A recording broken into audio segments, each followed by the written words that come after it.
दिल्ली से लेकर अहमदाबाद तक उसमें 472 पाया गया।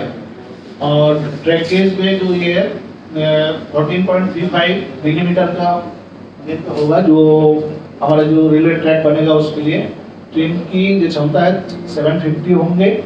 और कुल भूमि जो टोटल प्रोजेक्ट में हमें एक्विजिशन करना है उसमें 17 से 33.55 है, जिनमें से प्रस्तावित राज्यों की संख्या 4 हम बता चुके हैं। प्रस्तावित जिलों का नाम भी यहाँ पे लिखे हुए हैं, जैसे दिल्ली में पश्चिम दिल्ली आ रहा है, हरियाणा में गुड़गांव एंड रेवाड़ी है, राजस्थान में अलवर, जयपुर, अजमेर, भीलवाड़ा, चित्तौड़गढ़, उदयपुर, डूंगरगढ़, और गुजरात में जो 4 है अरावली, साबरकांठा, गांधीनगर और अहमदाबाद। टोटल गांव की संख्या है 472। पूरा अलाइनमेंट का बात बता रहा हूँ मैं यहाँ पे। और प्रोजेक्ट का टोटल लंबाई, एक्चुअल लंबाई अभी तक जो हम लोग कैलकुलेशन किया है केएमजे फाइल के हिसाब से वो 868.200 मीटर आ रहे हैं।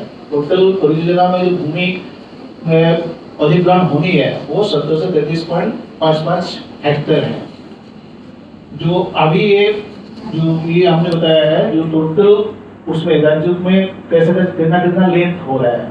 जैसे यहाँ पे दिल्ली में देखेंगे 4 किलोमीटर आता है, हरियाणा में 78.22, राजस्थान में सबसे अधिक है जो 657.95 है, एंड उसमें 7 जिले आते हैं। अब गुजरात में 127 किलोमीटर और अप्रोक्सीमेटली 128 किलोमीटर है, जिसमें 4 जिले आते हैं। टोटल 14 डिस्ट्रिक्ट के बारे में यहाँ पे डिटेल दिया हुआ है। आप बताएं हरियाणा में हमारा 2 डिस्ट्रिक्ट आता है, गुड़गांव एंड रेवाड़ी। आज जो हम लोग डिस्कशन कर रहे हैं गुड़गांव के लिए कर रहे हैं, जिसमें जो प्रस्तावित जो हमारा प्रभावित विलेज है वो 33 है, जिसमें 48.08 किलोमीटर होता है सिर्फ गुड़गांव में, और रेवाड़ी में अलग से 30.13 किलोमीटर है। ये गुड़गांव का हमने अलाइनमेंट का एक लगाए थे, जो कैसे कैसे जाएंगे और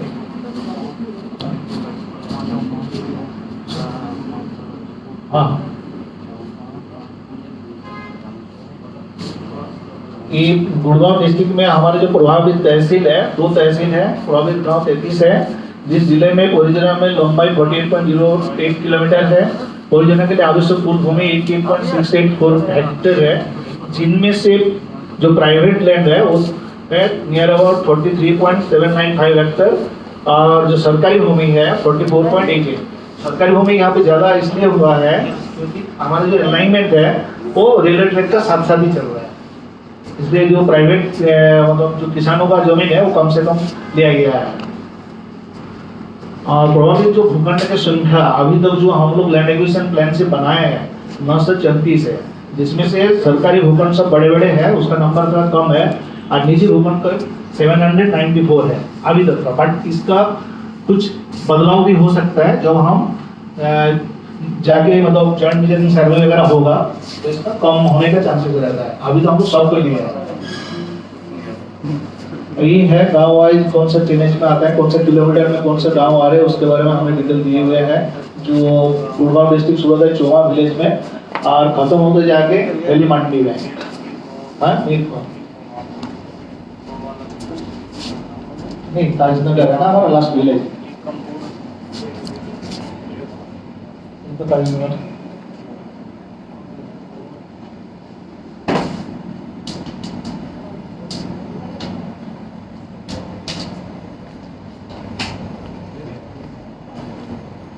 नहीं, ये तो गुड़गांव हरियाणा का लास्ट डिस्ट्रिक्ट है ना।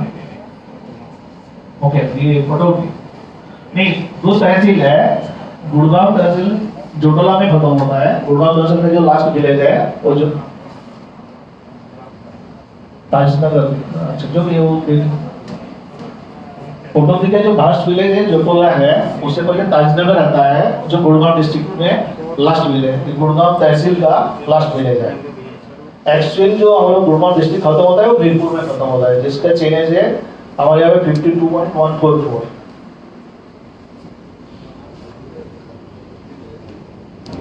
ये जो हर गांव में कितने जमीन जाएगा, जो प्रेजेंटली जो हम लोगों ने कैलकुलेशन किया उसका इसका दिया हुआ है।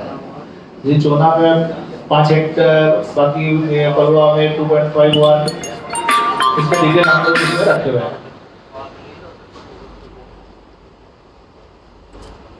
और सबसे बड़ी जो महत्वपूर्ण बात है, जिनके भी जमीन जाएंगे उसको हम लोग जो गवर्नमेंट ऑफ इंडिया का जो 2013 और उसके बाद जो अमेंडमेंट हुआ है उसका हिसाब से मुआवजा दिया जाएगा। ये है हमारा भूमि का प्रोसेस ऐसा रहेगा। अलाइनमेंट जैसे फाइनल हो जाएगा उसके बाद पब्लिकेशन आउट ऑफ सेक्शन 11 करेंगे। उसके बाद जॉइंट मेजरिंग सर्वे होगा जिसमें हमारे अधिकारी लोग भी होंगे प्लस रेवेन्यू के लोग होंगे प्लस गांव के लोग भी होंगे, सब मिलकर जॉइंट मेजरिंग सर्वे होगा। उनका बेस पे फिर पब्लिकेशन ऑफ अंडर सेक्शन 19 होगा। 19 फाइनल होने के बाद इन बिटवीन जो भी प्रोसेस है एज पर 2013 और अमेंडेड मतलब जो भी अमेंडेड हुआ है उसका बेस पे हम लोग कॉम्पेंसेशन को निर्धारित करेंगे। एंड बाद में जाके जब सेक्टर 19 फाइनल हो जाएगा जाके वो अंडर सेक्शन 23 में लोगों का मुआवजा डिस्ट्रीब्यूट किया जाएगा। ये है जो डिजिटल का जो कॉपी है उसमें लगे हुए हैं। जो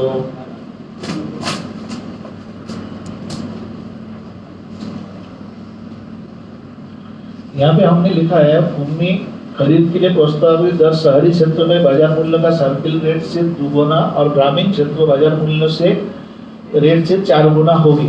जो हमारा नया लैंड एक्विजिशन पॉलिसी आया था उसमें यही चीज लिखा है, उसी पे हम लोग मान रहे हैं।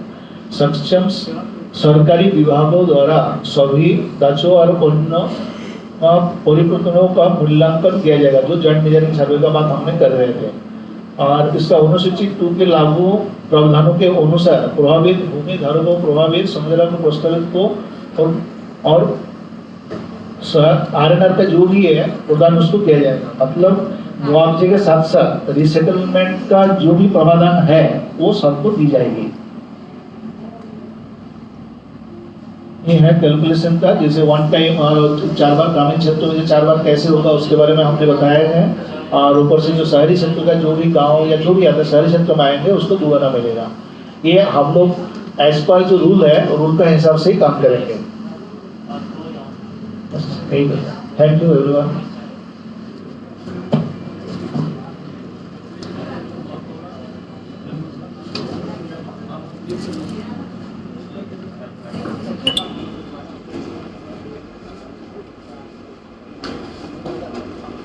Good morning everyone. मैं अनिल शर्मा, मैं नेशनल हेल्थ फील्ड से हूँ। मैं थोड़ा सा और काफ़ी अच्छे से एक्सप्लेन किया हमारी एनवायरनमेंट एंड सोशल टीम में। मैं थोड़ा सा और इसको ब्रीफ करके आपको बताता हूँ। ये परियोजना सेंट्रल गवर्नमेंट की है। अभी इसका स्टेज डिटेल प्रोजेक्ट इसकी रिपोर्ट बननी है जिसमें डिफरेंट तरीके के सर्वेज किए जाते हैं जिसके बेसिस पे अलाइनमेंट फाइनलाइज हो रहा है और रिक्वायरमेंट ऑफ प्रोजेक्ट बन रही है। अभी जो अलाइनमेंट है ये सारा का सारा एक प्रिलिमिनरी अलाइनमेंट है जिसके ऊपर हम लोग सारे सर्वेज कंडक्ट कर रहे हैं। इसमें लाइडार भी होगा, एनवायरमेंटल स्टडीज भी हैं, सोशल और सोशल कंसिडरेशंस की स्टडीज भी हैं, लैंड एक्विजिशन से रिलेटेड हैं, ग्राउंड इन्वेस्टिगेशंस हैं। ये सारे इसके पार्ट्स हैं जो इस वक्त चल रहे हैं। ये डीपीआर बनने के बाद मिनिस्ट्री ऑफ रेलवेज को सबमिट होगा और उसके बाद जब उसका अप्रूवल आ जाता है, एडमिनिस्ट्रेटिव अप्रूवल, तब ये इम्प्लीमेंटेशन स्टेज में जाता है। हमारा मेन मोटिव है आज की डेट में ये पब्लिक कंसल्टेशन करने का, क्योंकि ये अभी प्रोजेक्ट प्रिपरेशन स्टेज पे है। इसमें हम जनता की भागीदारी, स्पेशली जो एनवायरनमेंट है और जो सोशल कंसिडरेशन, जो सामाजिक और पर्यावरण के कंसिडरेशंस में आपकी भागीदारी चाहते हैं थ्रू द डिस्ट्रिक्ट एडमिनिस्ट्रेशन। इसलिए हम लोगों ने डिस्ट्रिक्ट एडमिनिस्ट्रेशन को रिक्वेस्ट करके ये पब्लिक कंसल्टेशन किया है।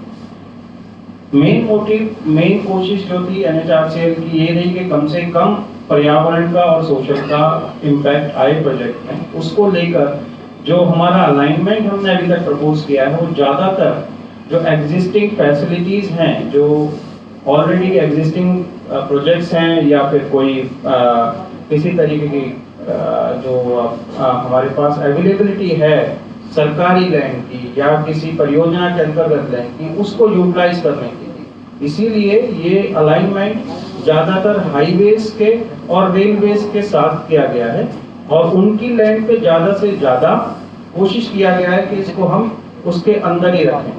बट क्योंकि इसकी रिक्वायरमेंट आप देखेंगे कि 350 किलोमीटर की इसकी रनिंग स्पीड होगी, तो उसकी कुछ टेक्निकल रिक्वायरमेंट्स होती हैं हर प्रोजेक्ट की।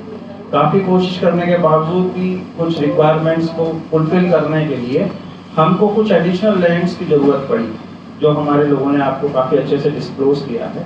और वो भी हमने कोशिश किया है कि हम मिनिमम से मिनिमम करें, लेकिन फिर भी किसी ने हर प्रोजेक्ट में कुछ ना कुछ ऐसा ज़रूर होता है जिससे वहाँ का पर्यावरण या फिर वहाँ के सामाजिक लाइफ में किसी तरीके का इम्पैक्ट आता है। तो उसकी स्टडी हमने की है, उसके क्या क्या प्रोविजंस हैं ताकि हम आपको उसका बेस्ट से बेस्ट उसका कंपनसेट कर पाएँ।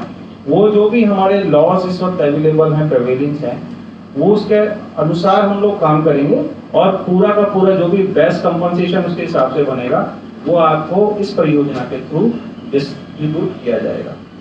ठीक है, इससे रिलेटेड आप भी कोई किसी तरीके का कोई क्वेश्चन हो, कोई चीज आप जानना चाहते हो तो प्लीज बताएं सर। Thank you.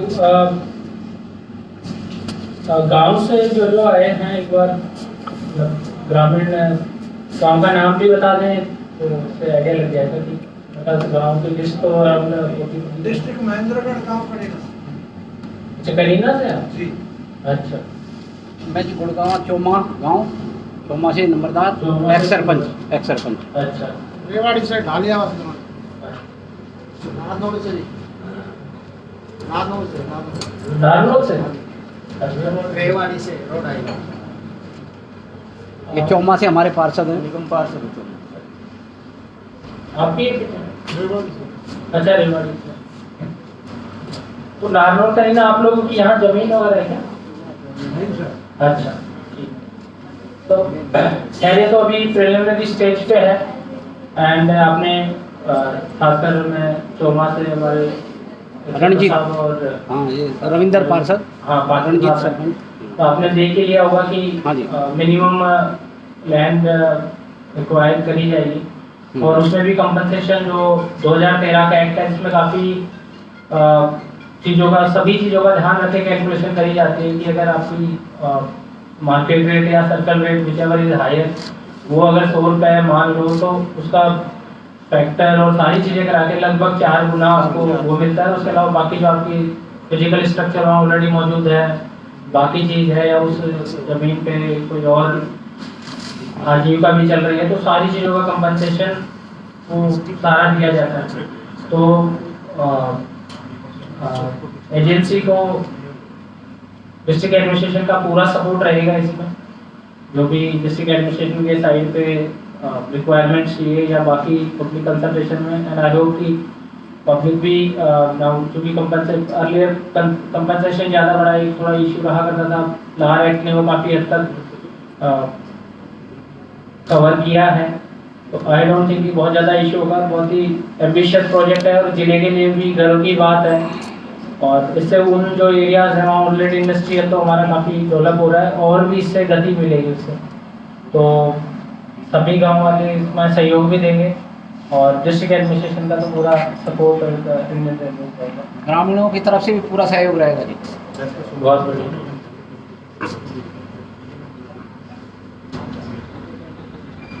सेक्टर 21 वाली है ये? सेक्टर 21 आप वाली लोग का तरफ से कोई क्वेश्चन है, कुछ पूछने का है तो पूछ सकते हैं। दामोदर साहब या पार्षद साहब आप कुछ पूछेंगे? ये द्वारका रोड से होकर जाएगा जी? हाँ, इसको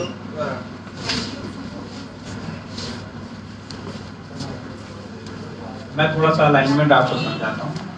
ये प्रोजेक्ट शुरू होगा, आपने सेक्टर 21 का द्वारका का आपने मेट्रो स्टेशन देखा होगा, उसके बगल से ही इसका स्टेशन का प्रावधान हम लोग अभी किए। ये प्रपोज सारी चीजें प्लीज समझें कि ये अभी प्रपोजल स्टेज है, इसमें कुछ भी अभी फाइनलाइज नहीं है, हर तरीके का डाटा कलेक्शन। अभी जो प्रपोजल है उसके हिसाब से ये सेक्टर 21 के मेट्रो स्टेशन से स्टार्ट होगा, वहाँ से आगे जो हमारा द्वारका एक्सप्रेस वे आप जानते होंगे सारे, उसके साथ साथ उसकी अधिकतर जमीन हम कोशिश किए हैं कि हम उसको यूटिलाइज करें, तो उसके साथ साथ ये अलाइनमेंट कंटिन्यू करेगा till the railway station Gurgaon तक। उसके बाद जहाँ पे वो रेलवे लाइन मैच करती है उस स्टेशन को, वहाँ से वो उसको फॉलो करेगा रेलवे लाइन को टुवर्ड्स रेवाड़ी, तो रेवाड़ी की तरफ जाएगा और रेवाड़ी में आगे जाके वहाँ से बावल के पास वो NH8 के साथ साथ आगे जयपुर की तरफ मूव करेगा। ये सारी परियोजना ही इसलिए बनाई गई है कि हम कम से कम पब्लिक की लाइफ में कम से कम जो है व्यवधान उत्पन्न करें, ज़्यादा से ज़्यादा जो अवेलेबल ज़मीन है हमारे पास उसको यूटिलाइज करें। तो इसी तरीके से ये प्रस्तावित है।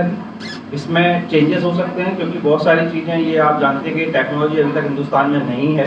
हमारा पहला प्रोजेक्ट अहमदाबाद से दिल्ली है जो ऑलरेडी कंस्ट्रक्शन स्टेज पे है, जिसके कंस्ट्रक्शन के टेंडर्स ऑलरेडी अलॉट हो चुके हैं।